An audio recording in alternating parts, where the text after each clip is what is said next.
नमस्कार, मैं हूं कुमार रिजवी। किसान अपनी मांगों को लेके यहाँ दिल्ली की अलग अलग सीमाओं पर बैठे हैं।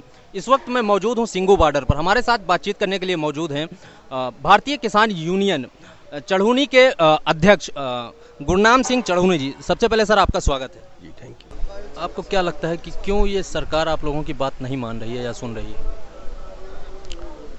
सरकार शायद ये सोचती है कि अगर आंदोलन बहुत लंबा हम कर दें तो शायद आंदोलन टूट जाएगा, लेकिन उनकी गलतफहमी है, वो तो उल्टा गया।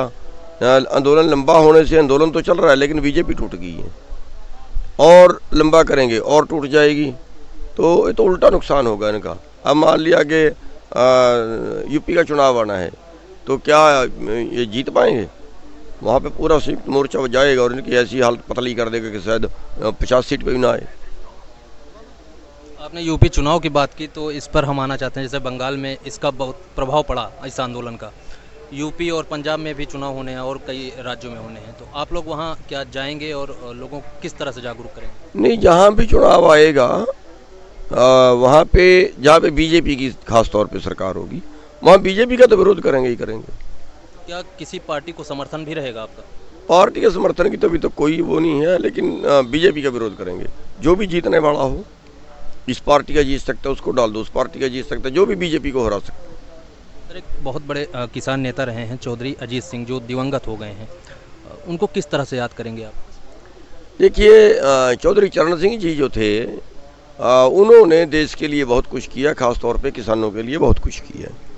उनके पुत्र थे अजीत सिंह जी, उनका भी जितना बस चल पाया उन्होंने किया है, और आगे जयंत है, और जयंत मेरे को लगता है कि शायद ठीक काम करेगा किसान के लिए। अभी तो बाकी तो वक्त गर्म है, लेकिन मेरे को लगता है कि ठीक काम करेगा।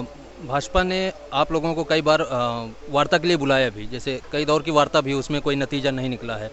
और सबसे पहले आपको जो हरियाणा भाजपा की तरफ से बुलाया गया था दिल्ली, तो ये नतीजा क्यों नहीं निकल रहा है? क्या मतलब कमी किसकी तरफ से लग रही है?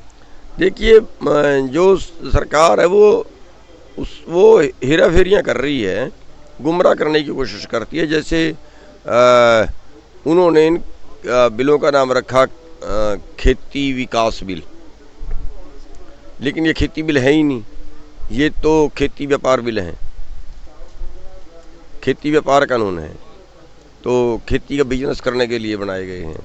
और अब 11 मीटिंगों में सरकार हमें ये नहीं बता पाई कि ये कानूनों से किसानों का फ़ायदा कैसे है। ये तो हमने बता दिया कि इससे कारपोरेट का फ़ायदा कैसे है, किसानों का नुकसान कैसे है, लेकिन सरकार हमें ये नहीं बता पाई कि इनसे किसानों का फ़ायदा कैसे है। तो अब वो हठधर्मी है, और जो उनके मित्र हैं अंबानी अडानी जैसे लोग, जो सरकार को वास्तविकता ये है कि जो फंड दे के सरकार को चला रहे, पार्टी को चला रहे हैं, तो उनके पक्ष के लिए बनाए हैं और उन्हीं के लिए सरकार अड़ी हुई।